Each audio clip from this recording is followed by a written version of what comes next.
relou, ouf, teubé, chelou. Le verlan, vous l'entendez forcément tout le temps, et pourtant, qui sait vraiment ce qu'il y a derrière? Je vous raconte? D'où ça vient au fond le verlan? Une invention du milieu du XXe siècle, apparue dans les banlieues défavorisées sous l'influence du rap. Ça existait déjà au XVIIIe siècle et l'écrivain et philosophe Voltaire en a tiré son nom. Une forme utilisée dès le Moyen-Âge, puis utilisée par le peuple au XVIe siècle.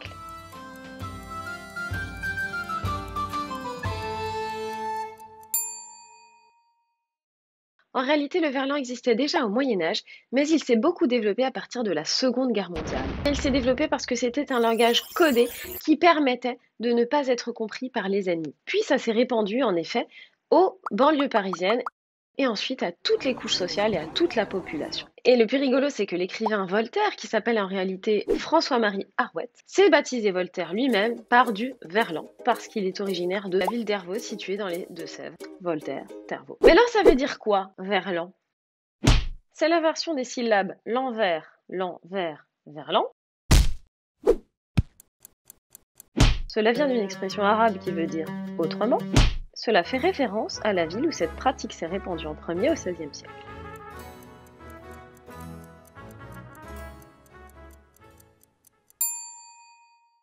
Ça vient tout simplement de l'inversion des deux syllabes, l'envers, verlan. Les populations immigrées de l'après-Seconde Guerre mondiale utilisent le verlan en l'arabisant. Donc il y a des formes arabisées de verlan. Flic devient keuf, femme devient meuf. Et alors à quoi ça sert le verlan?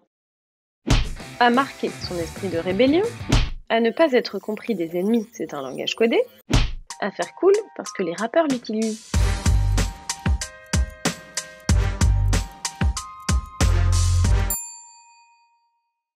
C'est au cours des années 1800 que l'usage du verlan dans la communication orale apparaît.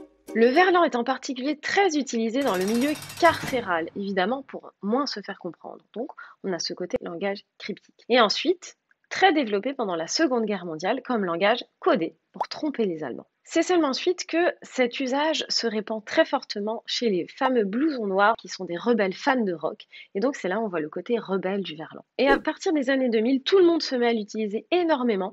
D'abord de façon vraiment exagérée, c'est-à-dire que toute la phrase était en verlan. Et maintenant, sous une forme beaucoup plus modérée, avec juste quelques expressions qui ressortent régulièrement.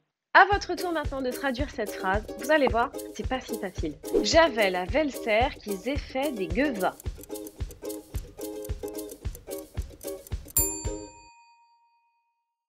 Depuis quand l'utilise-t-on vraiment alors? Depuis la Deuxième Guerre mondiale dans les classes populaires, depuis les années 90 avec l'avènement du rap grand public, depuis les années 60 avec l'âge d'or du rock blouson noir.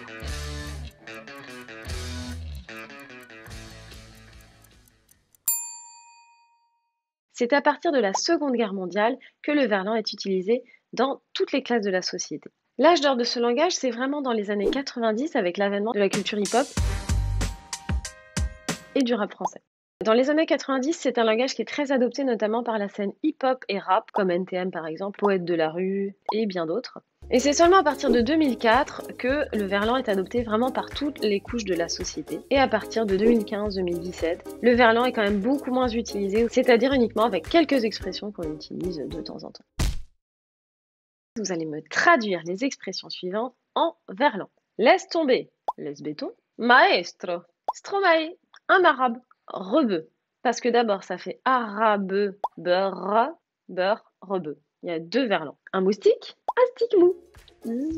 Mais aussi lourd, ça vous savez les enfants, ça vous savez très très bien. Relou bien sûr, fou, ouf, moi, wam, tête, teuté, parents, ramps. Et voilà, vous savez tout sur le verlan. Maintenant, je vous laisse vous faire plein de zoubi. Salut. Rap ouais, rap ouais.